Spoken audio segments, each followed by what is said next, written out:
ಎಲ್ಲರಿಗೂ ನಮಸ್ಕಾರ. ಲಾಸ್ಟ್ 3 ಕ್ಲಾಸ್ಗಳಲ್ಲಿ ನಾವು ಈ system of limits and fits ಬಗ್ಗೆ ಸ್ಟಡಿ ಮಾಡ್ತಾ ಇದ್ದೇವೆ. ಅದರಲ್ಲಿ ನಾವು ಇಲ್ಲಿವರೆಗೂ ಮಾಸ್ ಪ್ರೊಡಕ್ಷನ್ ಅಂದರೆ ಏನಂತ ತಿಳ್ಕೊಂಡ್ವಿ. ಅದಾದ ನಂತರ ಇಂಟರ್ಚೇಂಜಬಿಲಿಟಿ ಅಂದರೆ ಏನು ತಿಳ್ಕೊಂಡ್ವಿ. ಅದಾದಮೇಲೆ ಈ ಒಂದು ಸಿಸ್ಟಮ್ ಆಫ್ ಲಿಮಿಟ್ಸ್ ಆ್ಯಂಡ್ ಫಿಟ್ಸ್ಗೆ ಬರ್ತಕ್ಕಂಥ ಸಿಸ್ಟಮ್ಸ್ ಯಾವ್ಯಾವ ಅಂತ BS, IS ಮತ್ತು BIS ಸಿಸ್ಟಮ್ಸ್ ಬಗ್ಗೆ ತಿಳ್ಕೊಂಡ್ವಿ. ಅದಾದ ನಂತರ ಲಿಮಿಟ್ಸ್ ಆ್ಯಂಡ್ ಫಿಟ್ಸ್ ಇದರ ಅಡ್ವಾಂಟೇಜಸ್ ಏನಂತಕ್ಕಂಥದ್ದನ್ನು ನಾವು ತಿಳ್ಕೊಂಡ್ವಿ. ಇದಾದ ನಂತರ ಡೆಫಿನಿಷನ್ಗೆ ಬಂದ್ವಿ. ಡೆಫಿನಿಷನ್ಗಳಲ್ಲಿ ಸೈಜ್ ಅಂದರೆ ಏನಂತ ತಿಳ್ಕೊಂಡ್ವಿ. ಆಮೇಲೆ basic size, limit of size ಅದ್ರ ಬಗ್ಗೆ ತಿಳ್ಕೊಂಡ್ವಿ. ಅದಾದ ನಂತರ ಮ್ಯಾಕ್ಸಿಮಮ್ ಲಿಮಿಟ್ ಆಫ್ ಸೈಜ್ ಅಂದರೆ ಏನಂತ ತಿಳ್ಕೊಂಡ್ವಿ. ಮಿನಿಮಮ್ ಲಿಮಿಟ್ ಆಫ್ ಸೈಜ್ ಅಂದರೆ ಏನಂತ ತಿಳ್ಕೊಂಡ್ವಿ. ಆ್ಯಕ್ಚುಯಲ್ ಸೈಜ್ ಅಂದರೆ ಏನಂತ ತಿಳ್ಕೊಂಡ್ವಿ. ಅದಾದ ನಂತರ ಡಿವಿಯೇಷನ್ ಬಗ್ಗೆ ತಿಳ್ಕೊಂಡ್ವಿ. ಸೊ ಡಿವಿಯೇಷನ್ಗಳಲ್ಲಿ ಈಗ ಅಪ್ಪರ್ ಡಿವಿಯೇಷನ್ ಅಂದರೆ ಏನು, ಅದಾದ ನಂತರ ಲೋವರ್ ಡಿವಿಯೇಷನ್ ಅಂದರೆ ಏನು ಅಂತಕ್ಕಂಥದ್ದನ್ನು ತಿಳ್ಕೊಂಡ್ವಿ. ಅದಾದ ನಂತರ ಆ್ಯಕ್ಚುಯಲ್ ಡಿವಿಯೇಷನ್ ಅಂದರೆ ಏನು ಅಂತಕ್ಕಂಥದ್ದನ್ನು ನಾವು ತಿಳ್ಕೊಂಡ್ವಿ. ನೆಕ್ಸ್ಟು ಜೀರೋ ಲೈನ್ ಅಥವಾ ಬೇಸಿಕ್ ಸೈಜ್ ಅಂದರೆ ಏನಂತ ತಿಳ್ಕೊಂಡ್ವಿ. ಇದಾದ ನಂತರ ನಾವು ಟಾಲರೆನ್ಸ್ ಅಂದರೆ ಏನು ಅಂತಕ್ಕಂಥದ್ದನ್ನು ತಿಳ್ಕೊಂಡ್ವಿ. ಟಾಲರೆನ್ಸ್ ಝೋನ್ ಎಲ್ಲಿ ಬರುತ್ತೆ, ಮೇಲೆ ಜೀರೋ ಲೈನಿಂದ ಮೇಲೆ ಬಂದರೆ ಏನಂತಾರೆ, ಕೆಳಗೆ ಬಂದರೆ ಏನಂತಾರೆ ಇದನ್ನು ತಿಳ್ಕೊಂಡ್ವಿ. ಅದಾದಮೇಲೆ ಫಂಡಮೆಂಟಲ್ ಡಿವಿಯೇಷನ್ಗಳ ಬಗ್ಗೆ ತಿಳ್ಕೊಂಡ್ವಿ. ಸೊ ಟೋಟಲಿ 25 ಫಂಡಮೆಂಟಲ್ ಡಿವಿಯೇಷನ್ ಇದಾವೆ ಅಂತ ತಿಳ್ಕೊಂಡ್ವಿ. ಅದರಲ್ಲಿ ಮೇಲೆ ಎಷ್ಟು ಬರ್ತಾವು, ಕೆಳಗಡೆ ಎಷ್ಟು ಬರ್ತಾವೆ ಅಂತಕ್ಕಂಥದ್ದನ್ನು ಕೂಡ ನಾವು ಗ್ರಾಫ್ ಮುಖಾಂತರ ಮತ್ತು ಈ ರೀತಿ ಇರ್ತಕ್ಕಂಥ ಚಾರ್ಟ್ ಮುಖಾಂತರ ತಿಳ್ಕೊಂಡ್ವಿ. ಸೊ ಇದಾದ ನಂತರ ನಾವು ಗ್ರೇಡ್ ಆಫ್ ಟಾಲರೆನ್ಸ್, ಇದರಲ್ಲಿ 18 ಗ್ರೇಡ್ ಬರ್ತಾವೆ ಅಂತ ನೋಡಿದ್ವಿ. ಇವು ಫಂಡಮೆಂಟಲ್ ಟಾಲರೆನ್ಸ್ ಗ್ರೇಡು. ಇವುಗಳ ಬಗ್ಗೆ ತಿಳ್ಕೊಂಡಿವು. T01ದಿಂದ T1, T0, T1 ಮತ್ತು ಅಪ್ ಟು IT16ವರೆಗೂ ಬರ್ತಾವು. 18 ಟೋಟಲ್ಲು. ಆಮೇಲೆ ಈ ಟಾಲರೆನ್ಸ್, ಈ ಫಂಡಮೆಂಟಲ್ ಟಾಲರೆನ್ಸ್ ನಂಬರ್ ಜಾಸ್ತಿ ಆದಂಗೆ ಈ ಒಂದು ಟಾಲರೆನ್ಸ್ ಏರಿಯಾನು ಜಾಸ್ತಿ ಆಗುತ್ತೆ ಅಂತ ನೋಡಿದ್ವಿ. ಟಾಲರೆನ್ಸ್ ಏರಿಯಾ ಜಾಸ್ತಿ ಆದಾಗ ಅಲ್ಲಿ ಅಕ್ಯುರಸಿ ಡಿಕ್ರೀಸ್ ಆಗುತ್ತೆ ಅಂತಕ್ಕಂಥದ್ದನ್ನು ನಾವು ತಿಳ್ಕೊಂಡ್ವಿ. ಸೊ ಇದು ಫಂಡಮೆಂಟಲ್ ಡಿವಿಯೇಷನ್ ಯಾವ ರೀತಿ ಬರುತ್ತೆ ಅಂತಕ್ಕಂಥ ಚಾರ್ಟು. ಇದು ಶಾಫ್ಟ್ಗೆ, ಇದು ಹೋಲಿಗೆ ಸಂಬಂಧಪಟ್ಟ ಹಾಗೆ ನೋಡ್ರಿ. ಈಗ ನಾವು ಟಾಲರೆನ್ಸ್ ಸೈಜ್ ಅಂದ್ರೆ ಏನಂತ ತಿಳ್ಕೊಳ್ಳೋಣ. ಏನಿದು tolerance size? This includes basic size, fundamental deviation and the grade of tolerance. ಇಲ್ಲಿ ಟಾಲರೆನ್ಸ್ ಸೈಜ್ ಅಂದಾಗ 3 ಪ್ಯಾರಾಮೀಟರ್ ಬರುತ್ತೆ. ಒಂದನೇದ್ದು ಫಂಡಮೆಂಟಲ್ ಬೇಸಿಕ್ ಸೈಜ್ ಅಂತ ಹೇಳ್ತೀವಿ. ಒಂದನೇದು ಬೇಸಿಕ್ ಸೈಜ್ ಬರುತ್ತೆ, ಒಂದನೇದು ಬೇಸಿಕ್ ಸೈಜು. ಅದಾದ ನಂತರ ಫಂಡಮೆಂಟಲ್ ಡಿವಿಯೇಷನ್ ಬರುತ್ತೆ. ಆ ಫಂಡಮೆಂಟಲ್ ಡಿವಿಯೇಷನ್ನ ನಾವು ಲೆಟರ್ ಸಿಂಬಲ್ ಮುಖಾಂತರ ಇಂಡಿಕೇಟ್ ಮಾಡ್ತೀವಿ. ನಾವು ಬೇಸಿಕ್ ಸೈಜನ್ನು ನಂಬರ್ ಮುಖಾಂತರ ಇಂಡಿಕೇಟ್ ಮಾಡ್ತೀವಿ. ಅದಾದ ನಂತರ ಬರ್ತಕ್ಕಂಥ ಗ್ರೇಡ್ ಆಫ್ ಟಾಲರೆನ್ಸ್, ಇದು ಕೂಡ ನಾವು ನಂಬರ್ ಮುಖಾಂತರ ಬರುತ್ತೆ. ಎಕ್ಸಾಂಪಲ್ ಸುಮ್ಮನೆ ಒಂದು 25 basic size, H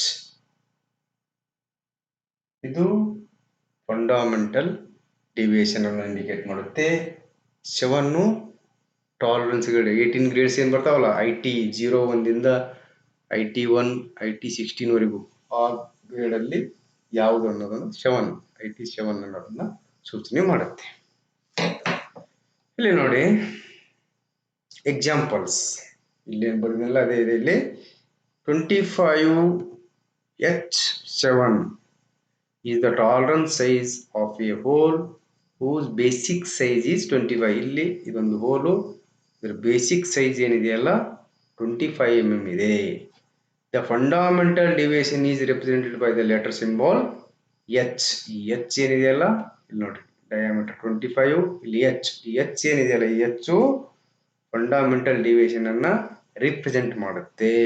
and the grade of the tolerance is represented by the number symbol 7. ಇಲ್ಲಿ ನೋಡಿ 25 basic size, H is the fundamental deviation and 7 is the grade of tolerance. ಈ ರೀತಿ ನಾವು ಒಂದು ಪ್ರಿಸಿಷನ್ ಹೋಲಿನ ಸೈಜನ್ನು ವಿತ್ ಟಾಲರೆನ್ಸ್ ನಾವು ಈ ರೀತಿಯಾಗಿ indicate ಮಾಡ್ತೀವಿ. ಯಾವ ಸಿಸ್ಟಮಲ್ಲಿ? ಸಿಸ್ಟಮ್ ಆಫ್ ಲಿಮಿಟ್ಸ್ ಅಲ್ಲಿ. ಇಲ್ಲಿ ಇನ್ನೊಂದು ಉದಾಹರಣೆ, ಶಾಫ್ಟ್ಗೆ ಸಂಬಂಧಪಟ್ಟ ಉದಾಹರಣೆ ಇದೆ ನೋಡಿ. 25E8 is the tolerance size of the shaft whose basic size is 25. ಇಲ್ಲಿ ನೋಡ್ರಿ, ಇದೊಂದು ಶಾಫ್ಟ್, ಇದ್ರ ಬೇಸಿಕ್ ಸೈಜ್ ಎಷ್ಟು? 25 mm ಇದೆ basic size. The fundamental deviation is represented by the letter symbol and the grade of the tolerance is represented by the number 8. ಇಲ್ಲಿ fundamental tolerance letter E ಮುಖಾಂತರ, ಇಲ್ಲಿ ಏನಿದೆ ಈ 25E8, ಇಲ್ಲಿ ನೋಡ್ರಿ ಡಯಾಮೀಟರ್ 25E8. ಈ ಏನಿದೆಯಲ್ಲ ಇದು ಫಂಡಮೆಂಟಲ್ ಡಿವಿಯೇಷನ್ ಅನ್ನ ಇಂಡಿಕೇಟ್ ಮಾಡುತ್ತೆ, ಮತ್ತು 8 ಏನಿದೆಯಲ್ಲ ಅದು ಗ್ರೇಡ್ ಆಫ್ ಟಾಲರೆನ್ಸ್ ಅನ್ನ ಇಂಡಿಕೇಟ್ ಮಾಡುತ್ತೆ. ಈ ರೀತಿಯಾಗಿ ನಾವು ಡೈಮೆನ್ಷನಿಂಗ್ ಮಾಡ್ತೇವೆ. ಯಾವುದರಲ್ಲಿ? ಲಿಮಿಟ್ ಸಿಸ್ಟಮ್ ಅಲ್ಲಿ. ಇಲ್ಲಿ ನೋಡಿ, ಲಿಮಿಟ್ಸ್ ಫಿಟ್ಸ್ ಅಲ್ಲಿ 2 ಪ್ಯಾರಾಮೀಟರ್ ಬರುತ್ತೆ. ಒಂದು ಶಾಫ್ಟ್ ಅಂತ ಬರುತ್ತೆ, ಒಂದು ಹೋಲ್ ಅಂತ ಬರುತ್ತೆ. ಯಾವುದೇ ನಾವು ಡೈಮೆನ್ಷನಿಂಗ್ ಮಾಡುವ ಒಂದು ಶಾಫ್ಟ್ ಅಂತ ಕನ್ಸಿಡರ್ ಮಾಡ್ತೀವಿ, ಇನ್ನೊಂದಕ್ಕೆ ಹೋಲ್ ಅಂತ ಕನ್ಸಿಡರ್ ಮಾಡ್ತೀವಿ. ಎರಡೇ. ಇಲ್ಲಿ ಶಾಫ್ಟ್ ಅಂದ್ರೆ ಯಾವುದು, ಹೋಲ್ ಅಂದ್ರೆ ಯಾವುದು ಅಂತಕ್ಕಂಥದ್ದನ್ನು ನೋಡೋಣ. Shaft first. The term used by convention in this terminology to designate all external features of a part including those which are not cylindrical. ಇಲ್ಲಿ ನಿಮ್ಮ ತಲೆಯಲ್ಲಿ ಏನಿರಬೇಕಂದ್ರೆ, ಶಾಫ್ಟ್ ಅಂದ ತಕ್ಷಣ ಎಲ್ಲರಿಗೂ ಏನಾಗುತ್ತೆ, ಒಂದು ರೌಂಡ್ ಇರ್ತಕ್ಕಂಥ ರೌಂಡ್ ರಾಡು ಅಂತಕ್ಕಂಥದ್ದು ಇರುತ್ತೆ. ಆದರೆ ಶಾಫ್ಟ್ ಅಂದ್ರೆ ಇಲ್ಲಿ ಲಿಮಿಟ್ ಸಿಸ್ಟಮ್ ಅಲ್ಲಿ ನಾವು ಒಂದು ಶಾಫ್ಟ್ ಅಂದ್ರೆ ಅದು ರೌಂಡ್ ಆಗಿರ್ಬೇಕಂತಿಲ್ಲ, ಎಕ್ಸ್ಟರ್ನಲ್ ಫೀಚರ್ಸ್ ಅನ್ನ ಯಾವುದು ಹೊಂದಿರ್ತದೆ, ಎಕ್ಸ್ಟರ್ನಲ್ ಡೈಮೆನ್ಷನ್, ಯಾವ ಒಂದು ಕಾಂಪೋನೆಂಟಿನ ಎಕ್ಸ್ಟರ್ನಲ್ ಡೈಮೆನ್ಷನ್ ಅನ್ನು ನಾವು ಇಂಡಿಕೇಟ್ ಮಾಡ್ಲಿಕ್ಕೆ ಯೂಸ್ ಮಾಡ್ತೇವಲ್ಲ ಅದಕ್ಕೆ ಶಾಫ್ಟ್ ಅಂತ ಹೇಳ್ತೀವಿ. ಫಾರ್ ಎಕ್ಸಾಂಪಲ್ ಇಲ್ಲಿ ನೋಡ್ರಿ, ಇದ್ರದ್ದು ಎಕ್ಸ್ಟರ್ನಲ್ ಹೊರಗಿನ ಡೈಮೆನ್ಷನ್ ಅನ್ನ ನಾವು ಮಾಡ್ಬೇಕಾಗತ್ತೆ. ಇದಕ್ಕೆ ಟಾಲರೆನ್ಸ್ ಕೊಡಬೇಕಾಗತ್ತೆ, ಲಿಮಿಟ್ ಅನ್ನು ಹಾಕ್ಬೇಕಾಗತ್ತೆ, ಅದಕ್ಕೆ ನಾವು ಶಾಫ್ಟ್ ಅಂತ ಹೇಳ್ತೀವಿ. ಇಲ್ಲಿದೆ ನೋಡ್ರಿ, ಇಲ್ಲೊಂದಿದೆ ಅಲ್ಲ ವೆಡ್ಜ್ ತರ, ಇದು ರೆಕ್ಟಾಂಗಲ್ ಶೇಪ್ ಇದೆ, ರೆಕ್ಟಾಂಗುಲರ್ ಕ್ರಾಸ್ ಸೆಕ್ಷನ್ ಇದೆ, ಇದು ರೌಂಡ್ ಇದೆ, ಇಲ್ಲಿ ರೆಕ್ಟಾಂಗಲ್ ಇದೆ. ಇದಕ್ಕೂ ಕೂಡ ನಾವು ಶಾಫ್ಟ್ ಅಂತೀವಿ. ಯಾಕಂದ್ರೆ ಇದ್ರದ್ದು ಕೂಡ ನಾವು ಎಕ್ಸ್ಟರ್ನಲ್ ಫ್ಯೂಚರ್, ಇಲ್ಲಿ ನೋಡ್ರಿ ಫ್ರಂಟ್ ವ್ಯೂ ಅಲ್ಲಿ ಇದ್ರದ್ದು ಕೂಡ ಎಕ್ಸ್ಟರ್ನಲ್ ಫ್ಯೂಚರ್ಗೆ ನಾವು ಲಿಮಿಟ್ಸ್ ಗಳನ್ನು ಹಾಕ್ತೇವೆ. ಇಂಟರ್ನಲ್ ಮೆಜರ್ಮೆಂಟ್ ಇರಲ್ಲ, ಎಕ್ಸ್ಟರ್ನಲ್ ಮೆಜರ್ಮೆಂಟ್, ಅದಕ್ಕೆ ಲಿಮಿಟ್ಸ್ ಗಳನ್ನು ಹಾಕಿ ಇದಕ್ಕೆ ಶಾಫ್ಟ್ ಅಂತ ಕರಿತೀವಿ. ಎಕ್ಸ್ಟರ್ನಲ್ ಫೀಚರ್ಸ್ಗೆ ನಾವು ಅದು ರೌಂಡ್ ಇರ್ಬೋದು ಅಥವಾ ಬೇರೆ ಯಾವ್ದು ಶೇಪ್ ಇರೋದು, ಅದಕ್ಕೆ ಶಾಫ್ಟ್ ಅಂತ ಕರಿತೀವಿ. ನೆಕ್ಸ್ಟ್, ಹೋಲ್ ಅಂದ್ರೆ ಏನು? A term used by convention in this terminology to designate all internal features of a part including those which are not cylindrical. Internal, for example ಇದೊಂದು ಕಾಂಪೋನೆಂಟ್ ಇದೆ, ಇದರ ಇಂಟರ್ನಲ್ ಒಳಗಡೆ ಒಂದು ಹೋಲ್ ಇದೆ ನೋಡಿ, ಹೌದಾ? ಸೊ ಈ ಹೋಲ್ಗೆ ನಾವು ಲಿಮಿಟ್ಸ್ ಗಳನ್ನು ಫಿಕ್ಸ್ ಮಾಡ್ಲಿಕ್ಕೆ ಇಲ್ಲಿ ಫಿಕ್ಸ್ ಮಾಡಿದ್ದಾರೆ. ಇಲ್ಲಿ ಒಂದಿದೆ ನೋಡ್ರಿ, ಈ ಕಾಂಪೋನೆಂಟ್ ಅಲ್ಲಿ ಒಂದು ಸ್ಲಾಟ್ ಇದೆ, ಇದು ಇಂಟರ್ನಲ್ ಫ್ಯೂಚರ್, ಇದು ಕೂಡ ಇಂಟರ್ನಲ್ ಫ್ಯೂಚರ್ ಅಂತ ಹೇಳ್ತೇವೆ. ಒಳಗಡೆ ಇರತಕ್ಕಂಥದ್ದನ್ನ ಅಳತೆ ಮಾಡೋದು, ಅದಕ್ಕೆ ಲಿಮಿಟ್ ಅನ್ನು ಫಿಕ್ಸ್ ಮಾಡೋದು, ಅದಕ್ಕೆ ಇಂಟರ್ನಲ್ ಫ್ಯೂಚರ್ ಅಂತ. ಕಾಂಪೋನೆಂಟಿನ ಒಳಗಡೆ ಬರತಕ್ಕಂಥವು, ಹೋಲ್ ರೀತಿಯಲ್ಲಿ ಇರ್ತಕ್ಕಂಥವು. ಸೊ ಇಲ್ಲಿ ಇದಕ್ಕೆ ನಾವು ಏನೇ ಫಿಕ್ಸ್ ಮಾಡಿದಕ್ಕೆ ಹೋಲ್ ಅಂತ ಹೇಳ್ತೀವಿ. ಈ ಶೇಪ್ ಇದ್ರೂ ಕೂಡ ಇದು ನೋಡ್ರಿ, ಇದು ಸ್ಲಾಟ್ ಇದೆ, ಇದು ರೌಂಡ್ ಶೇಪ್ ಇಲ್ಲ, ಆದರೂ ಕೂಡ ಇದು ಇಂಟರ್ನಲ್ ಫ್ಯೂಚರ್ ಇದ್ರಿಂದ ಇದಕ್ಕೆ ನಾವು ಹೋಲ್ ಅಂತಾನೆ ಕರಿತೀವಿ. Limit of system of limits ಅಲ್ಲಿ ಇದಕ್ಕೂ ಕೂಡ ನಾವು ಹೋಲ್ ಅಂತ ಹೇಳ್ತೀವಿ. ಸೊ ಎಕ್ಸ್ಟರ್ನಲ್ ಫ್ಯೂಚರ್ಗೆ ಶಾಫ್ಟ್ ಅಂತ ಹೇಳ್ತೀವಿ, ಇಂಟರ್ನಲ್ ಫ್ಯೂಚರ್ಗೆ ಹೋಲ್ ಅಂತ ಕರಿತೀವಿ. ಅದು ಸಿಲಿಂಡ್ರಿಕಲ್ ಇರ್ಬೋದು ಅಥವಾ ಬೇರೆ ಯಾವುದಾದ್ರೂ ಶೇಪ್ ಇರಬಹುದು. ಓಕೆ, ನೆಕ್ಸ್ಟ್ ನೋಡ್ರಿ, ಬೇಸಿಕ್ ಶಾಫ್ಟ್ ಬೇಸ್ ಸಿಸ್ಟಮ್ ಅಂತ ಕರಿತೀವಿ. ಇನ್ನೊಂದು ಇದಕ್ಕೆ shaft based system. Limits fits ಅಲ್ಲಿ 2 ಸಿಸ್ಟಮ್ಗಳಲ್ಲಿ ನಾವು ಲಿಮಿಟ್ ಗಳನ್ನು ಕೊಡ್ತೇವೆ. ಒಂದನೇದ್ದು ಶಾಫ್ಟ್ ಬೇಸ್ ಸಿಸ್ಟಮ್, ಇನ್ನೊಂದು ಹೋಲ್ ಬೇಸಿಸ್ ಸಿಸ್ಟಮ್ ಅಂತ ಬರ್ತದೆ. ಇಲ್ಲಿ ಬೇಸಿಕ್ ಶಾಫ್ಟ್. ಇಲ್ಲಿ ಬೇಸಿಕ್ ಶಾಫ್ಟ್ ಅಂದಾಗ a shaft whose upper deviation ಈ 0. ಇಲ್ಲಿ ಒಂದು ಶಾಫ್ಟ್, ಇಲ್ಲಿ ನೋಡಿ ಇದೊಂದು ಶಾಫ್ಟ್, ಇದು ಶಾಫ್ಟ್. ಇದು ಇಲ್ಲಿ ಈ ಅಪ್ಪರ್ ಡೆವಿಯೇಷನ್ ಇದು ನೋಡಿ, ಇದು ಅಪ್ಪರ್ ಡೆವಿಯೇಷನ್ 0 ಕೊಟ್ಟು ಇಲ್ಲಿಂದ ಕೆಳಗಡೆ ಟಾಲರೆನ್ಸ್ ಕೊಟ್ಟಿದ್ದಾರೆ. ಅಪ್ಪರ್ ಡೆವಿಯೇಷನ್ 0 ಅಂದ್ರೆ ಅಪ್ಪರ್ ಬೇಸಿಕ್ ಸೈಜ್ ಹತ್ತಿರ್ತದೆ, ಅಲ್ಲಿಂದ ಕೆಳಗಡೆ ಟಾಲರೆನ್ಸ್ ಬರುತ್ತೆ. ಜೋನ್, ಟಾಲರೆನ್ಸ್ ಜೋನ್ ಕೆಳಗಡೆ ಇಷ್ಟು. ಬೇಸಿಕ್ ಸೈಜ್ ಹತ್ತಿ ಮ್ಯಾಕ್ಸಿಮಮ್ 0 ಅಂದ್ರೆ ಇಲ್ಲಿ ಶಾಫ್ಟ್ ಟು ಹೈಯರ್ ಸೈಜು 0 ಇರುತ್ತೆ, ಬೇಸಿಕ್ ಸೈಜ್ಗೆ ಈಕ್ವಲ್ ಇರುತ್ತೆ. Shaft based system, the size of the shaft is kept constant, hole size is varied to get the different fits. ಇಲ್ಲಿ shaft base system ಅಲ್ಲಿ basic shaft ಅಂದ್ರೆ upper deviation 0 ಇರುತ್ತೆ. ಯಾವ ಒಂದು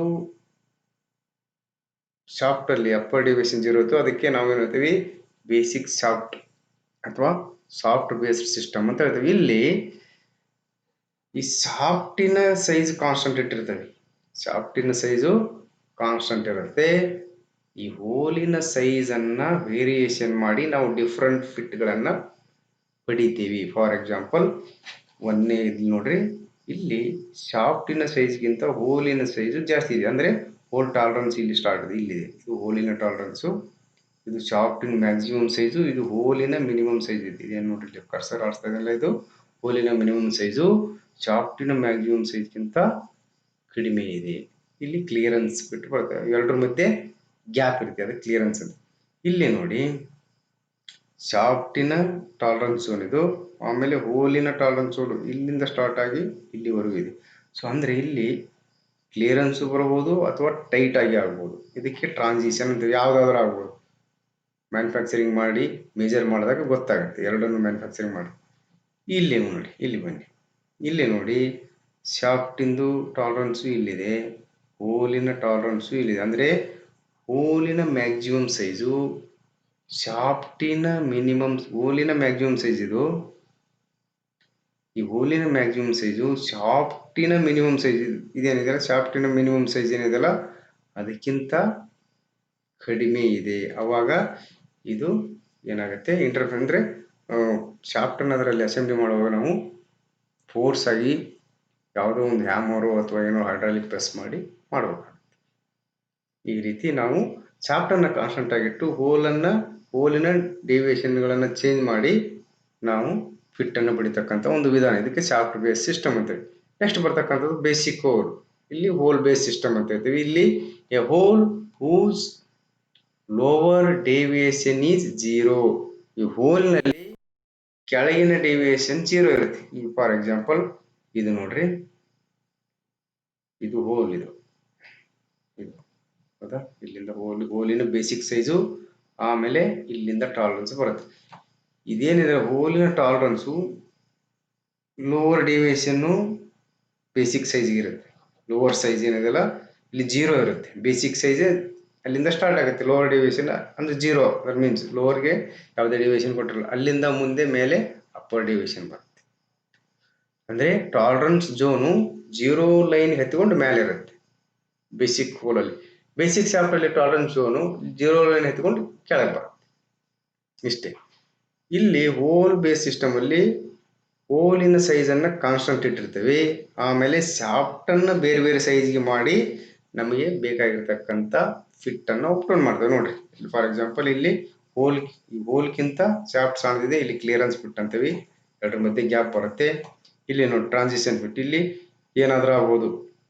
shaft ಇಲ್ಲಿ ಈ ಲೈನ್ಗೆ ಮ್ಯಾನುಫ್ಯಾಕ್ಚರಿಂಗ್ ಆದ್ರೆ ಕ್ಲಿಯರೆನ್ಸ್ ಬರುತ್ತೆ, ಶಾಫ್ಟ್ ಏನಾದ್ರು ಈ ಲೈನ್ ಮ್ಯಾನುಫ್ಯಾಕ್ಚರಿಂಗ್ ಆದ್ರೆ ಇಂಟರ್ಫರೆನ್ಸ್ ಬರುತ್ತೆ. ಇಲ್ಲಿ ನೋಡ್ರಿ ಶಾಫ್ಟ್ ಹೋಲ್ಗಿಂತ ದೊಡ್ಡದಿದೆ, ಇದಕ್ಕೆ ನಾವು ಇಂಟರ್ಫರೆನ್ಸ್ ಫಿಟ್ ಅಂತೀವಿ. ಇಲ್ಲಿ ಏನಾದ್ರೂ ಆಗ್ಬೋದು, ಕ್ಲಿಯರೆನ್ಸ್ ಆದ್ರೂ ಆಗ್ಬೋದು, ಇದು ಯಾವುದು ಇಂಟರ್ಫರೆನ್ಸ್ ಆದ್ರೂ ಆಗ್ಬೋದು. ಇಲ್ಲಿ ಹೋಲ್ ಬೇಸ್ ಸಿಸ್ಟಮ್ ಅಂದ್ರೆ size of the hole is kept constant, shaft size vary to get the different fits. ಇದು ಬೇಸಿಕ್ ಹೋಲ್ ಸಿಸ್ಟಮ್ ಅಥವಾ ಹೋಲ್ ಬೇಸ್ಡ್ ಸಿಸ್ಟಮ್ ಅಂತ ಕರಿತೀವಿ.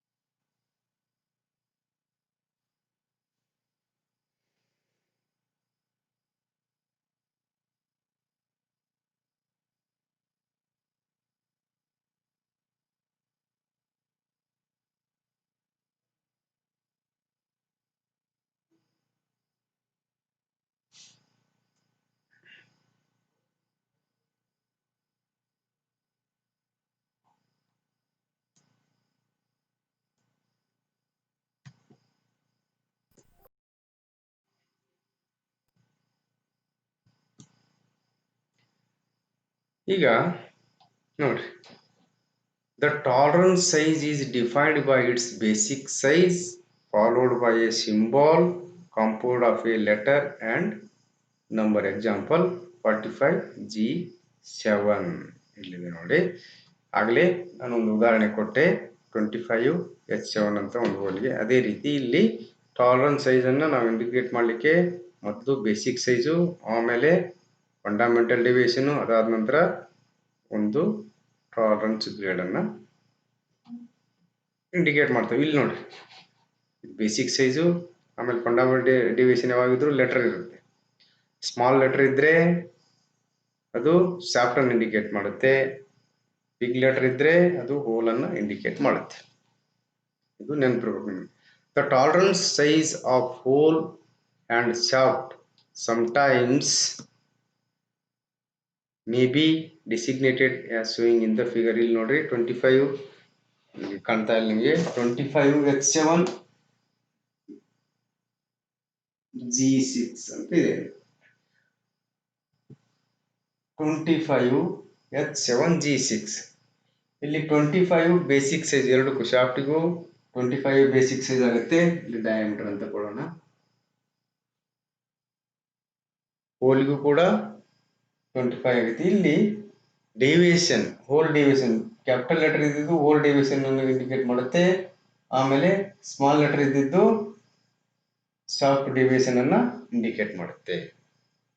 ಇಲ್ಲಿ ಇದು ಗ್ರೇಡ್ ಆಫ್ ಟಾಲರೆನ್ಸ್ ಯಾವ್ದಕ್ಕೆ ಸಂಬಂಧಪಟ್ಟಂಗೆ, ಹೋಲಿಗೆ ಸಂಬಂಧಪಟ್ಟಂಗೆ. ಇದು ಗ್ರೇಡ್ ಆಫ್ ಟಾಲರೆನ್ಸ್ ಯಾವ್ದಕ್ಕೆ ಸಂಬಂಧಪಟ್ಟಂಗೆ, ಶಾಫ್ಟ್ಗೆ ಸಂಬಂಧಪಟ್ಟ ಹಾಗೆ. ಈ ರೀತಿ ಕೂಡ ನಾವು ಇದು ಫಿಟ್ ಬಂದಾಗ ಅಲ್ಲಿ ಇದನ್ನು ಇಂಡಿಕೇಟ್ ಮಾಡ್ತೇವೆ. ಫಿಟ್ ಸಿಸ್ಟಮ್ ಬಂದಾಗ ಅದನ್ನು ಇಂಡಿಕೇಟ್ ಮಾಡ್ತೇವೆ.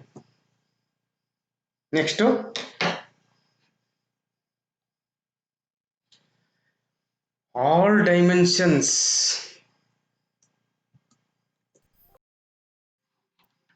all dimensions of the hole within the tolerance zone are of the correct size. ಇಲ್ಲಿ ನೋಡ್ರಿ, ಎರಡು ಟಾಲರೆನ್ಸ್ ಝೋನ್ ಇದೆ.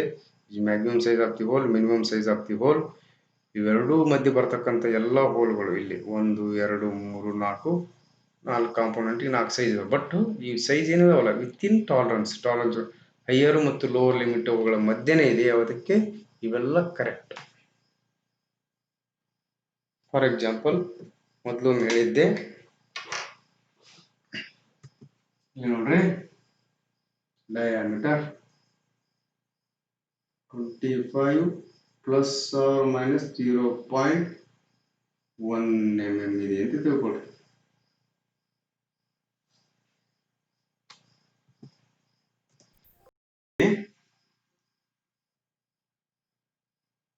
ಹೈಯರ್ ಸೈಜ್ ಎಷ್ಟು ಬಂತು? 25.1. ಲೋಯೆಸ್ಟ್ ಸೈಜ್ ಎಷ್ಟು ಬಂತು? 25 ಮೈನಸ್ 0.1 ಆದರೆ 24.9. ಇವೆರಡರ ಮಧ್ಯೆ 25.1ಕ್ಕಿಂತ ಕಡಿಮೆ, 24.9ಕ್ಕಿಂತ ಜಾಸ್ತಿ. ಎರಡರ ಮಧ್ಯೆ ಎಷ್ಟೇ ಬಂದರೂ ಕೂಡ ಅದು 25.08, 25.05, 24.95, 24.98 ಯಾವುದೇ ಸೈಜ್ಗೆ ಹೋಲಿ ಬಂದರೂ ಕೂಡ ಇವೆಲ್ಲವೂ ಕೂಡ ಕರೆಕ್ಟ್ ಸೈಜ್, ಕರೆಕ್ಟ್ ಹೋಲು. ಯಾವುದೇ ಸೈಜ್ ಬಂದರೂ ಕೂಡ ಇವೆಲ್ಲವೂ ಕಾಂಪೋನೆಂಟು ಅಕ್ಸೆಪ್ಟೇಬಲ್. ಇವೆಲ್ಲ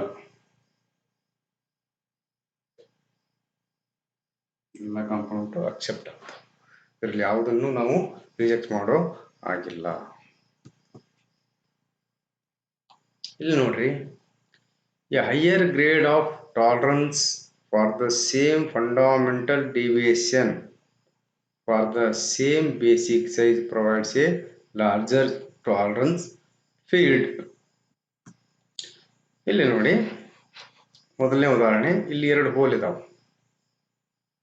ಎರಡೂ ಹೋಲಿನ ಬೇಸಿಕ್ ಸೈಜ್ ಒಂದೇ. ಇದು ನೋಡ್ರಿ, ಇದು 0 ಲೈನ್. ಈ 0 ಲೈನ್ ಏನನ್ನು ಇಂಡಿಕೇಟ್ ಮಾಡುತ್ತೆ ಅಂದ್ರೆ ಬೇಸಿಕ್ ಸೈಜು. ಸೊ ಇದೊಂದು ಹೋಲು, ಇದೊಂದು ಹೋಲ್ ಕಟ್ ಮಾಡಿ ತೋರಿಸಿದ್ದಾರೆ. ಸೊ ಈ ಎರಡೂ ಹೋಲಿಗೂ ಕೂಡ ಬೇಸಿಕ್ ಸೈಜು ಒಂದೇ. ಓಕೆ, ಇಲ್ಲಿ ನೋಡ್ರಿ, basic size for example 25 diameter ಅಂತ ಇಟ್ಕೊಳ್ಳಿ. ಇಲ್ಲಿ ಬನ್ನಿ, ಇಲ್ಲಿ ಇ ಅಂತ ಇದೆ. ಇ ಅಂದ್ರೆ ಏನು?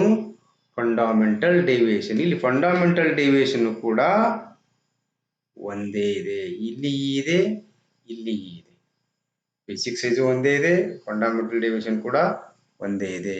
ಆದರೆ ಇಲ್ಲಿ ನೋಡಿ, ಈ ಮುಂದೆ 8 ಇದೆ, ಇಲ್ಲಿ ಈ ಮುಂದೆ 9 ಇದೆ. ಈ 8 ಮತ್ತು 9 ಏನನ್ನು ಇಂಡಿಕೇಟ್ ಮಾಡ್ತವೆ? ನಿಮಗೆಲ್ಲ ಗೊತ್ತಿದೆ, ಏನು? Grade of tolerance. ಏನು? ಗ್ರೇಡ್ ಆಫ್ ಟಾಲರೆನ್ಸ್ ಅನ್ನ ಇಂಡಿಕೇಟ್ ಮಾಡ್ತವೆ. ನಿಮಗೆ ಗೊತ್ತಿದೆ, ಗ್ರೇಡ್ ಆಫ್ ಟಾಲರೆನ್ಸ್ ಅಲ್ಲಿ ಯಾವ ರೀತಿ ನಂಬರ್ ಜಾಸ್ತಿ ಆಗ್ತಾ ಹೋಗುತ್ತೆ, ಅವಾಗ ಟಾಲರೆನ್ಸ್ ಸೈಜು ಜಾಸ್ತಿ ಆಗ್ತಾ ಬರುತ್ತೆ. 0 1 ಇದ್ರೆ ಕಡಿಮೆ ಇರುತ್ತೆ, 2 ಇದ್ರೆ ಸ್ವಲ್ಪ ಜಾಸ್ತಿ, 3 ಇದ್ರೆ ಜಾಸ್ತಿ, ಹಂಗೆ ಯಾವಾಗ ಇದಾಗುತ್ತೆ ಜಾಸ್ತಿ ಆಗ್ತಾ ಹೋಗುತ್ತೆ. ಹಾಗಾದ್ರೆ ಈ ಕೇಸಲ್ಲಿ ನೋಡಿ, ಇಲ್ಲಿ ಹಾಗಾದ್ರೆ ನೋಡಿ, ಇದು tolerance zone of the E8 ಇರ್ತಕ್ಕಂಥ ಟಾಲರೆನ್ಸ್ ಝೋನ್. ಇದೇ ಬೇಸಿಕ್ ಸೈಜ್ಗೆ E9ಗೆ 9 ಬಂದಿರೋದ್ರಿಂದ ಇಲ್ಲಿ ಟಾಲರೆನ್ಸ್ ಏರಿಯಾ ಜಾಸ್ತಿ ಆಗುತ್ತೆ.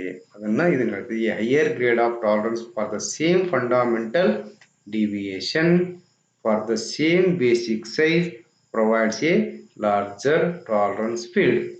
ಈ ನಂಬರ್ ಚೇಂಜ್ ಆತಂದ್ರ ನಿಮ್ಗೆ ಆಟೋಮೆಟಿಕ್ಲಿ ಏನು ನೆನ್ಪಿರ್ಬೇಕು? ಟಾಲರೆನ್ಸು ಹೆಚ್ಚು ಕಡಿಮೆ ಆಗುತ್ತೆ ಅಂತ. ಎರಡೂ ನಂಬರ್ ಒಂದೇ ಇದ್ರೆ ಸೇಮ್ ಬರುತ್ತೆ. ಇಲ್ಲಿ ಇದು ಶಾಫ್ಟ್ಸು, ಇದು ಹೋಲ್ ಆಯ್ತು, ಇದು ಶಾಫ್ಟ್ ಅಲ್ಲಿ ಕೂಡ ಇದು ಬೇಸಿಕ್ ಸೈಜು 0 ಲೈನು ಎರಡಕ್ಕೂ ಒಂದೇ ಇದೆ. ಇದೊಂದು ಶಾಫ್ಟು. ಇಲ್ಲಿ E7 ಇದೆ, ಟಾಲರೆನ್ಸ್ ಝೋನ್ ಕಡಿಮೆ ಇದೆ. ಇಲ್ಲಿ E9 ಇದೆ, ಟಾಲರೆನ್ಸ್ ಝೋನ್ ಜಾಸ್ತಿ ಇದೆ. ಅರ್ಥ? ಗ್ರೇಡ್ ಆಫ್ ಟಾಲರೆನ್ಸ್ ಹೆಚ್ಚಿಗೆ ಆದಂಗೆ, ನಂಬರ್ ಜಾಸ್ತಿ ಆದಂಗೆ ಟಾಲರೆನ್ಸ್ ಸೈಜು ಜಾಸ್ತಿ ಆಗಿದೆ. ಅಂದರೆ ಈ ಹೋಲಿಗೂ ಆ ಹೋಲಿಗೂ ಸಂಬಂಧನೇ ಇರಲ್ಲ, ಅಷ್ಟೊಂದು ಇದು ಇರುತ್ತೆ, ಸೇಮ್ ಬರಲ್ಲ ಅವು, ಇದೊಂದು ನಂಬರ್ ಚೇಂಜ್ ಆಗೋದ್ರಿಂದ. ನೆಕ್ಸ್ಟ್ ಉದಾಹರಣೆ, ಇನ್ನೊಂದು ಉದಾಹರಣೆ ತಗೊಳ್ಳೋಣ.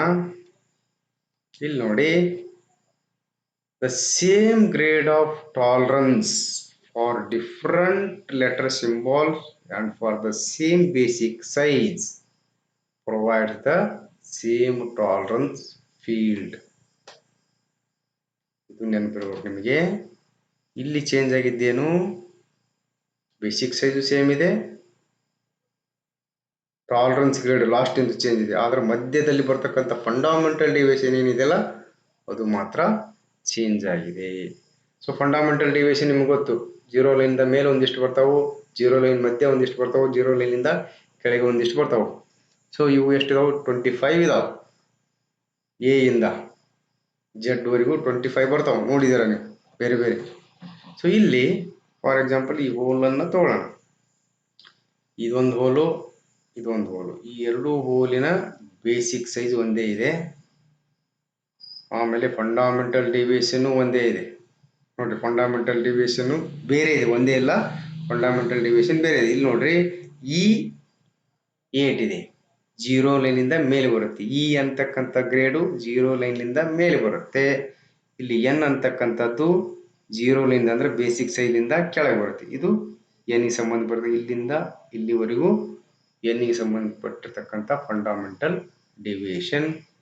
ಇಲ್ಲಿ ನೋಡಿ, ಇಲ್ಲಿಂದ ಸ್ಟಾರ್ಟ್ ಆಗಿ ಇಲ್ಲಿವರೆಗೂ ಇದೇನಿದೆಯಲ್ಲ, ಇಗೆ ಸಂಬಂಧಪಟ್ಟಿರ್ತಕ್ಕಂಥ ಫಂಡಾಮೆಂಟಲ್ ಡಿವಿಯೇಷನ್. ಇದಾದ ನಂತರ ಇಲ್ಲಿ 8, ಇದು ಟಾಲರೆನ್ಸ್ ಝೋನ್ ಇಂಡಿಕೇಟ್. ಇಲ್ಲಿ ಎಷ್ಟು ಏರಿಯಾ ನೋಡಿ, ಇಲ್ಲಿಂದ ಇಲ್ಲಿಗೆ ಎಷ್ಟು ಡಿಸ್ಟೆನ್ಸ್ ಇದೆಯಲ್ಲ, ಅದೇ ಸೇಮ್ ಇಲ್ಲಿಂದ ಇಲ್ಲಿ ಅಷ್ಟೇ ಇದೆ ಆಗಲ್ಲ. 0 ಲೈನು ಕೆಳಗಿದೆ, ಇದು ಮೇಲೆ, ಎರಡು ಸೇಮ್ ಇದಾವೆ. ಕ್ವಾಂಟಿಟಿ ಟಾಲರೆನ್ಸ್ ಏನದಲ್ಲ ವ್ಯಾಲ್ಯೂ ಸೇಮ್ ಇದೆ. ಇದು 21 ಮೈಕ್ರಾನ್ ಇದ್ರೆ ಇದು 21 ಮೈಕ್ರಾನ್ ಇದೆ, ಇದು 30 ಮೈಕ್ರಾನ್ ಇದ್ರೆ ಇದು 30 ಮೈಕ್ರಾನ್ ಇದೆ. ಯಾಕಂದ್ರೆ ಇಲ್ಲಿ ಟಾಲರೆನ್ಸ್ ಗ್ರೇಡ್ ಏನಿದೆಯಲ್ಲ ಎರಡರಲ್ಲಿ ಸೇಮ್ ಇದೆ. ಆದರೆ 0 ಲೈನಿಂದ ಮೇಲೆ ಕೆಳಗೆ ಬರ್ತಕ್ಕಂಥದ್ದು ಮಾತ್ರ ಚೇಂಜ್ ಇದೆ.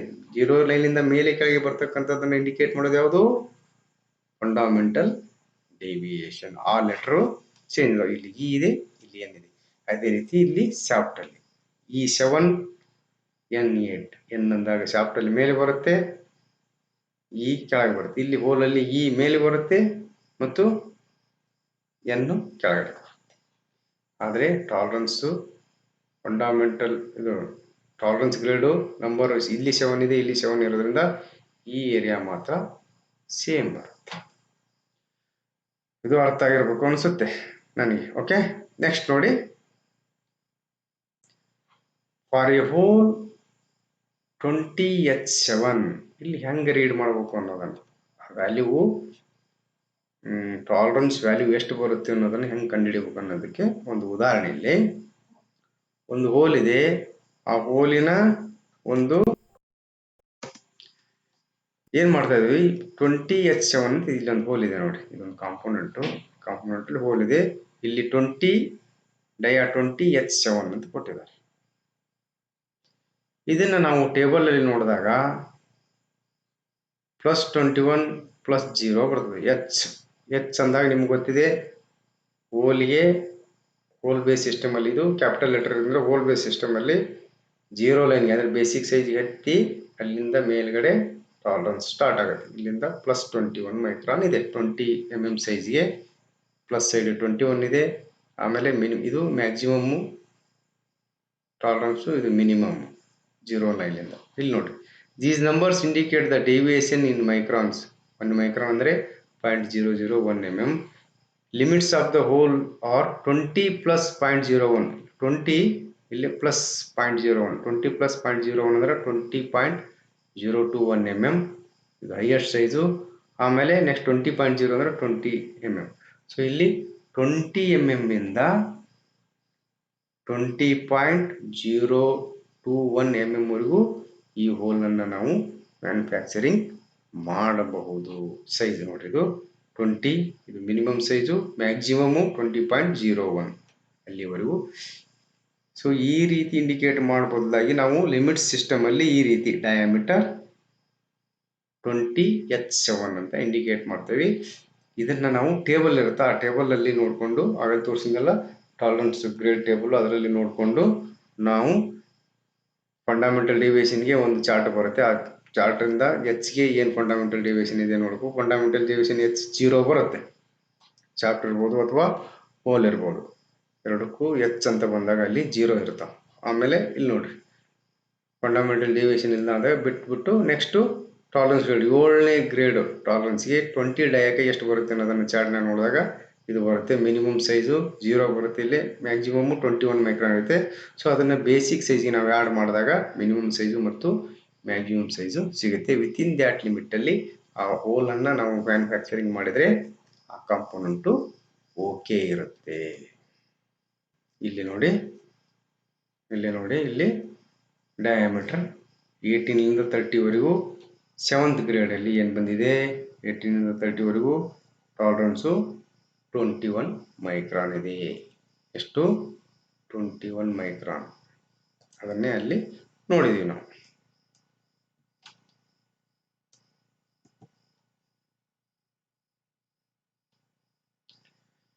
ಇಲ್ಲಿ ನೋಡ್ರಿ ಇನ್ನೊಂದು ಉದಾಹರಣೆ, ಫಾರ್ ಎ ಶಾಫ್ಟ್ 20G6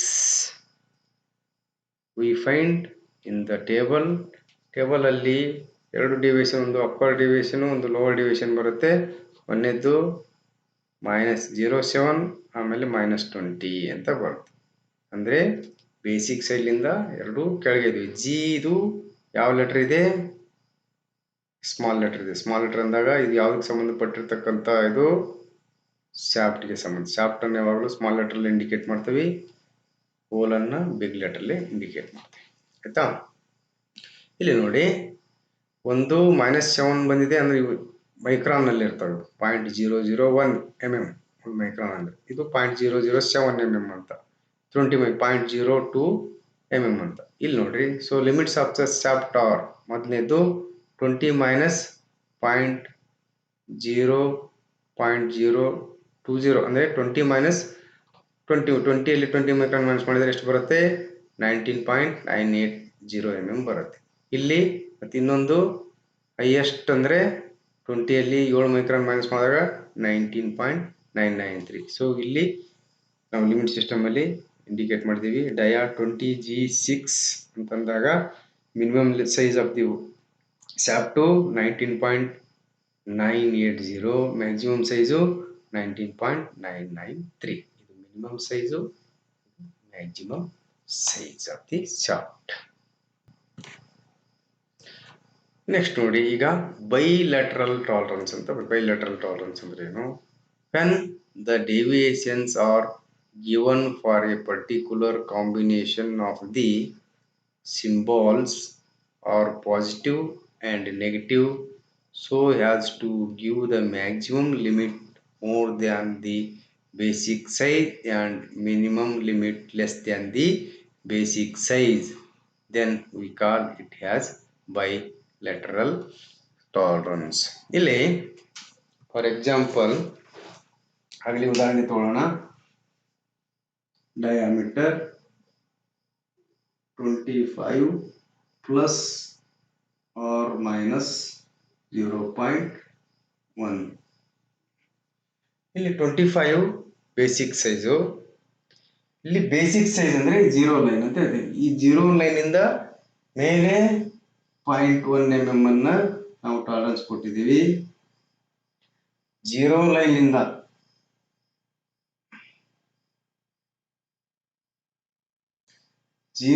ಇಂದ ಕೆಳಗೂ ಕೂಡ ಇಲ್ಲಿ ಕೂಡ ನಾವು 0.1 mm ಟಾಲರೆನ್ಸ್ ಅಂದ್ರೆ ಎರಡೂ ಕಡೆ 0 ಲೈನ್ ಇಂದ ಮೇಲೂ ಕೊಟ್ಟಿದ್ದೀವಿ, 0 ಲೈನ್ ಇಂದ ಕೆಳಗೂ ಕೊಟ್ಟಿದ್ದೀವಿ. ಸೊ ಇದಕ್ಕೆ ನಾವೇನ್ ಹೇಳ್ತಿದ್ವಿ? Bilateral tolerance. ಅಂದ್ರೆ ಬೇಸಿಕ್ ಸೈಜ್ ನಿಂದ ಮೇಲೂ ಇದು ಇರುತ್ತೆ, ಬೇಸಿಕ್ ಲೈನ್ ಇಂದ ಕೆಳಗೂ ಕೂಡ ಟಾಲರೆನ್ಸ್ ಝೋನ್ ಇರುತ್ತೆ. ಇದಕ್ಕೆ ಬೈಲ್ಯಾಟ್ರಲ್ ಟಾಲರೆನ್ಸ್ ಅಂತ ಕರಿತೀವಿ. ನೆಕ್ಸ್ಟ್ ನೋಡಿ, ಯುನಿಲ್ಯಾಟ್ರಲ್ ಟಾಲರೆನ್ಸ್ ಅಂತ ಬರ್ತದೆ. If the deviations have only positive or negative values and have both the maximum and minimum limit more than the basic size or less than the basic size respectively, then it is called unilateral tolerance. ಇಲ್ಲಿ ನೋಡಿ, for example ಇದೊಂದು ಉದಾಹರಣೆ. ಇಲ್ಲಿ ಒಂದು tolerance ಕೊಟ್ಟಿದೆ 25 basic size plus 0.05 ಆಮೇಲೆ plus 0.15. ಎರಡೂ ಕೂಡ ಬೇಸಿಕ್ ಸೈಜ್ ಇಂದ ಮೇಲೆ ಇದೆ. ಇದನ್ನೇ ನಾವು ಗ್ರಾಫಿಕಲ್ ಆಗಿ ರಿಪ್ರೆಸೆಂಟ್ ಮಾಡೋಣ. ಇಲ್ಲಿ ಇದು 0 ಲೈನ್, ಇಲ್ಲಿ 25 mm ಇದು ಬೇಸಿಕ್ ಸೈಜ್ 0 ಲೈನ್ ಇಂಡಿಕೇಟ್ ಮಾಡುತ್ತೆ. ಇಲ್ಲಿ ನೋಡಿ 0 ಲೈನ್, ಇಲ್ಲಿ ಟಾಲರೆನ್ಸ್ ಸ್ಟಾರ್ಟ್ ಆಗೋದು ಇಲ್ಲಿಂದ 25.05 ಇಂದ ಮಿನಿಮಮ್ ಸೈಜು, ಆಮೇಲೆ 25.05 ಇದು ಮಿನಿಮಮ್, ಮ್ಯಾಕ್ಸಿಮಮ್ ಎಷ್ಟು ಪ್ಲಸ್ 0.15 ಅಂದ್ರೆ 25.15 ಇದು ಮ್ಯಾಕ್ಸಿಮಮ್. ಇಲ್ಲಿ ನೋಡಿ ಎರಡು ಟಾಲರೆನ್ಸ್ ಮಿನಿಮಮ್ ಮತ್ತು ಮ್ಯಾಕ್ಸಿಮಮ್, ಮಿನಿಮಮ್ ಲಿಮಿಟ್ ಮತ್ತು ಮ್ಯಾಕ್ಸಿಮಮ್ ಲಿಮಿಟ್. ಇದು minimum limit 25.05 is the minimum limit of the component in minimum limit size. Next ಇದು 25.15 ಮ್ಯಾಕ್ಸಿಮಮ್ ಲಿಮಿಟ್. ಇವೆರಡೂ ಕೂಡ 0 ಲೈನ್ ಇಂದ ಮೇಲೆ ಇರುತ್ತೆ. ಸೊ ಈ ರೀತಿ ನಾವು ಟಾಲರೆನ್ಸ್ ಅನ್ನು ಕೊಟ್ಟಾಗ ಇದಕ್ಕೆ ಯುನಿಲ್ಯಾಟ್ರಲ್ ಟಾಲರೆನ್ಸ್. ಒಂದು ಸೈಡ್ ಸಪೋಸ್ ಇದನ್ನೇ ನಾವು 25 ಮೈನಸ್ 0.05 ಮೈನಸ್ 0.15 ಅಂತ ಕೊಟ್ಟಾಗ ಎರಡೂ ಕೂಡ ಏನಾಗುತ್ತೆ? ಅವಾಗ ಇದು ಪ್ಲಸ್ ಇರೋದನ್ನ ತೆಗಿತೇನೆ ನಾನು. ಇವಾಗ ಇದನ್ನ ಮೈನಸ್ 0.05 ಮೈನಸ್ 0.15 ಅಂತ. ಸೊ ಇವಾಗ ಮಿನಿಮಮ್ ಸೈಜ್ ಎಷ್ಟಾಗುತ್ತೆ? ಆವಾಗ ಬೇಸಿಕ್ ಸೈಜ್ ಗಿಂತ 0 ಲೈನ್ ಇಂದ ಏನಾಗುತ್ತೆ? ಕೆಳಗೆ ಬರುತ್ತೆ. ಎಷ್ಟು ಕೆಳಗೆ ಬರುತ್ತೆ? ಇಲ್ಲಿ ನೋಡಿ, ಈ ಕೇಸಲ್ಲಿ ನೋಡಿ, ಇದು ಮಿನಿಮಮ್ ಸೈಜ್ ಆಗುತ್ತೆ. ಮಿನಿಮಮ್ ಸೈಜ್ ಎಷ್ಟಿರುತ್ತೆ? ಡಯಾಮೀಟರ್ 25 ಇದೆಯಲ್ಲ, 25 ಅಲ್ಲಿ ಎಷ್ಟು ಮೈನಸ್ ಮಾಡಬೇಕು? 0.15 ಮೈನಸ್ ಮಾಡಿದರೆ 24.85 ಇರುತ್ತೆ. ಇದು minimum limit of size. Maximum limit of size ಎಷ್ಟು ಬರುತ್ತೆ? 25 ಅಲ್ಲಿ 0.05 ಮೈನಸ್ ಮಾಡಿದಾಗ ಡಯಾಮೀಟರ್ 24.95 ಬರುತ್ತೆ. ಇವೆರಡೂ ಕೂಡ 0 ಲೈನಿಂದ ಕೆಳಗಿದೆ ನೋಡಿ. ಮ್ಯಾಕ್ಸಿಮಮ್ ಸೈಜು ಮಿನಿಮಮ್ ಸೈಜ್ ಎರಡೂ ಕೂಡ 0 ಲೈನಿಂದ ಕೆಳಗಿದೆ. ಇದು ಕೂಡ ಯುನಿಲ್ಯಾಟ್ರಲ್ ಟಾಲರೆನ್ಸ್ ಅಂತ. ಇದು ನೆಗೆಟಿವ್ ಟಾಲರೆನ್ಸ್, ಮೇಲೆ ಬಂದ್ರೆ ಪಾಸಿಟಿವ್ ಟಾಲರೆನ್ಸ್. ಸೊ ಯಾವಾಗ 0 ಲೈನಿಂದ ಒಂದೇ ಸೈಡ್ ಎರಡೂ ಟಾಲರೆನ್ಸ್ ಬರ್ತಾವೋ, ಎರಡೂ ಲಿಮಿಟ್ ಆಫ್ ಸೈಜ್ ಬರ್ತಾವೋ, ಅವಾಗ ನಾವು ಯುನಿಲ್ಯಾಟ್ರಲ್ ಟಾಲರೆನ್ಸ್ ಅಂತ ಕರಿತೀವಿ. ಈಗ ನೋಡಿ, ಈ ಹೋಲು ಮತ್ತು ಶಾಫ್ಟ್ ಅನ್ನ ಡಯಾಗ್ರಾಮೆಟಿಕ್ ಆಗಿ ಯಾವ ರೀತಿ ರೆಪ್ರೆಸೆಂಟ್ ಮಾಡಬೇಕು ಅಂತಕ್ಕಂಥದ್ದನ್ನ ಇಲ್ಲಿದೆ. ಅದ ಮೊದಲಿಂದ ತೋರಿಸ್ತಾ ಬಂದಿದ್ದೀನಿ. ಇದು ಡಯಾಗ್ರಾಮೆಟಿಕ್ ಆಗಿ ರಿಪ್ರೆಸೆಂಟ್ ಮಾಡ್ತಕ್ಕಂಥ ಒಂದು ಮೆಥಡ್. ಇದು ಶಾಫ್ಟಿನ ಮಿನಿಮಮ್. ಇದು ಇಲ್ಲಿ ನೋಡ್ರಿ, ಈ ಲೈನ್ ಏನಿದೆ ಇದು ಸೆಂಟ್ರಲ್ ಲೈನ್ ತರ. ಇದಕ್ಕೆ 0 ಲೈನ್ ಅಂತ ಹೇಳ್ತೇವೆ. ಅದು 0 ಲೈನ್ ಅಥವಾ line of basic size, line of 0 deviation ಅಂತ ಹೇಳ್ತೇವೆ. ಆಮೇಲೆ ನೆಕ್ಸ್ಟು ಈ ಶಾಫ್ಟ್ ಫಸ್ಟ್ ಎಕ್ಸ್ಪ್ಲೇನ್ ಮಾಡ್ತೇನೆ. ಇದು ಮಿನಿಮಮ್ ಸೈಜು, ಮಿನಿಮಮ್ ಡಯಾ. ಆಮೇಲೆ ಇದು ಮ್ಯಾಕ್ಸಿಮಮ್ ಡಯಾ. ಆಮೇಲೆ ಇಲ್ಲಿ ಇದೇನಿದೆ ಕಪ್ಪು ಝೋನ್, ಇದಕ್ಕೆ ಟಾಲರೆನ್ಸ್ ಝೋನ್ ಅಂತ ಹೇಳ್ತೀವಿ. ಆಮೇಲೆ ಇಲ್ಲಿ ಬೇಸ್ ಇದೆ ಏನಿದೆ 0 ಲೈನಿಂದ ಇಲ್ಲಿ ಮಿನಿಮಮ್ ಸೈಜ್ ಏನಿದೆ ಸ್ಟಾರ್ಟ್ ಆಗುತ್ತೆ ಅಲ್ಲಿವರೆಗೂ ಇರ್ತಕ್ಕಂಥದ್ದು ಲೋವರ್ ಡಿವಿಯೇಷನ್ನು. ಆಮೇಲೆ 0 ಲೈನಿಂದ ಮ್ಯಾಕ್ಸಿಮಮ್ ಸೈಜ್ವರೆಗೂ ಇರ್ತಕ್ಕಂಥದ್ದು ಅಪ್ಪರ್ ಡಿವಿಯೇಷನ್ನು. ಆಮೇಲೆ ಇಲ್ಲಿ ನೋಡಿ, ಫಂಡಮೆಂಟಲ್ ಡಿವಿಯೇಷನ್ ಅಂದರೆ 0 ಲೈನಿಂದ ಈ ಟಾಲರೆನ್ಸ್ ಝೋನ್ ಸ್ಟಾರ್ಟ್ ಆಗೋವರೆಗೂ ಇರ್ತಕ್ಕಂಥ ಗ್ಯಾಪ್ಗೆ ಫಂಡಮೆಂಟಲ್ ಡಿವಿಯೇಷನ್ ಅಂತ ಹೇಳ್ತೀವಿ. ಇದು ಶಾಫ್ಟ್ ಸಂಬಂಧಪಟ್ಟಂಗೆ. ಇದು ಇಲ್ಲಿ ಕೂಡ ಹೋಲಿಗೂ ಅದೇ ರೀತಿ 0 ಲೈನು, ಇದು ಲೋವರ್ ಡಿವಿಯೇಷನ್ನು. ಆಮೇಲೆ ಅಪ್ಪರ್ ಡಿವಿಯೇಷನ್ ಇಲ್ಲಿಂದ ಮ್ಯಾಕ್ಸಿಮಮ್ ಸೈಜ್ಲಿಂದ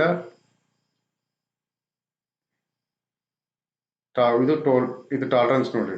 ಇದೇನಿದೆಲ್ಲ ಇದೆ, ಇದಕ್ಕೆ ಟಾಲರೆನ್ಸ್ ಅಂತ ಹೇಳ್ತೀವಿ. ಇಲ್ಲಿ ಹೋಲ್ ಮ್ಯಾಕ್ಸಿಮಮ್ ಸೈಜ್ಲಿಂದ ಈ 0 ಲೈನ್ ವರೆಗೂ ಬರ್ತಕ್ಕಂಥ ಇದಕ್ಕೆ ಅಪ್ಪರ್ ಡಿವಿಯೇಷನ್ ಅಂತ ಹೇಳ್ತೀವಿ. ಆಮೇಲೆ ಹೋಲ್ ಮಿನಿಮಮ್ ಸೈಜಿಂದ 0 ಲೈನ್ ಮಧ್ಯೆ ಇರ್ತಕ್ಕಂಥ ಇದಕ್ಕೆ ಲೋವರ್ ಡಿವಿಯೇಷನ್ ಹೇಳ್ತೀವಿ.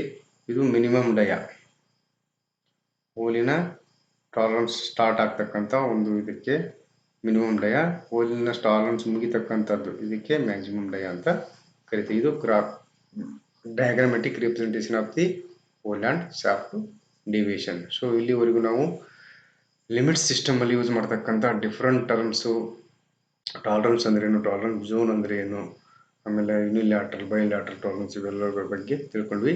ಸೊ ಮುಂದಿನ ವಿಡಿಯೋದಲ್ಲಿ ನಾವು ಡಿಫ್ರೆಂಟ್ ಟೈಪ್ಸ್ ಆಫ್ ಫಿಟ್ಸ್ ಅವುಗಳ ಬಗ್ಗೆ ತಿಳ್ಕೊಳ್ಳೋಣ.